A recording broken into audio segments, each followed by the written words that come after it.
유명세와 지위, 재력 등을 이용해 일반인보다 더 수월하게 사업에 도전할 수 있는 연예인. 그래서 연예활동과 다방면의 사업을 함께 이어가는 연예인들이 점차 늘어나고 있는 추세인데, 수익만 추구하다가 일반인들을 상대로 사기 행위까지 서슴지 않은 연예인들이 있다. 일반인 상대로 제대로 등쳐먹은 사기꾼 연예인들이 있다는데, 음주운전에 마약까지 온갖 범법을 저지르고도 끝까지 살아남은 불사조 연예인으로 불리는 이한우.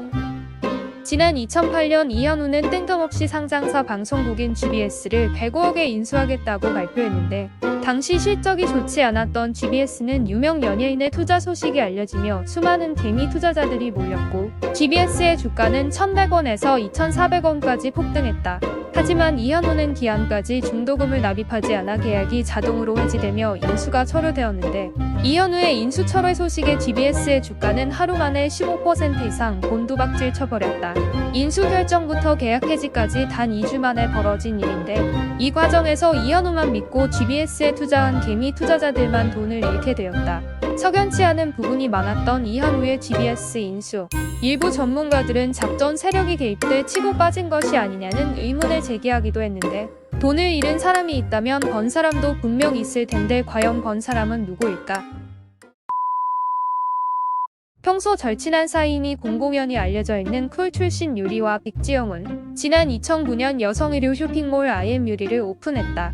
사업 초기 백지영과 유리의 유명세를 타고 매출 90억 원을 기록하며 대박이 나나 싶었지만, 2012년 이른바 자작 후기 작성 논란에 휩싸이며 소비자들의 의면을 받게 되었는데, 지각하는 직원에게 자작 후기 5건을 의무적으로 올리게 하는 등 900건이 넘는 자작 후기로 소비자를 기만한 사실이 밝혀졌다. 이로 인해 공정거래위원회로부터 시정 명령과 함께 총 3천여만 원 과태료를 부과받았고, 이에 쇼핑몰 이용 고객들은 물론 일반 네티즌들의 큰 분노까지 자아냈다. 논란이 일파만파 커지자 백지영 측은 사과문을 올리는 즉시 쇼핑몰 수익 배분은 물론 경영과 모델 활동 등 관련 업무에서 손을 떼겠다고 밝혔다. 실제로 쇼핑몰 사업을 중단했다. 당시 황혜영, 김준희 등 다른 연예인 쇼핑몰 운영자들 역시 허위 및 과장 방법으로 과태료 부과를 받았으나, IM유리의 백지영이 가장 많은 과태료를 낸 것으로 알려져 있다. 가수이자 방송인으로 그리고 실력 있는 화가로 오랜 시간 사랑을 받아왔던 조영남. 개성 넘치는 그답게 그의 작품 역시 화투를 모티브한 독창적인 매력이 주목을 받으며 70년대부터 2010년 중반까지 활발한 작품 활동을 이어간 바 있다. 그러나 지난 2016년 그가 발표한 작품 중 무려 200점 이상 무명화가로부터 대리 제작된 사실이 드러나 충격을 안겼는데, 조영남의 손이 닿은 건 작품 하단에 기재된 사인뿐, 나머지는 모두 2명의 작가의 손에서 탄생한 것이었다. 조영남은 작품에 자신의 이름값까지 더해 고가에 판매했음에도 불구하고 대작 작가들에게는 한 점당 10만 원이라는 푼돈을 준 사실까지 드러나 비난을 받았는데, 논란이 지속되자 조영남은 미술계의 관행을 따랐을 뿐이라며 잘못을 인정하지 않는 모습을 보였다.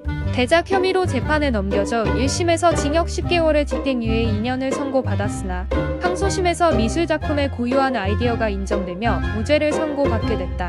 그러나 당시 사기 및 경제사범의 이름을 올려 KBS 방송 출연 금지 처분을 받게 되었다.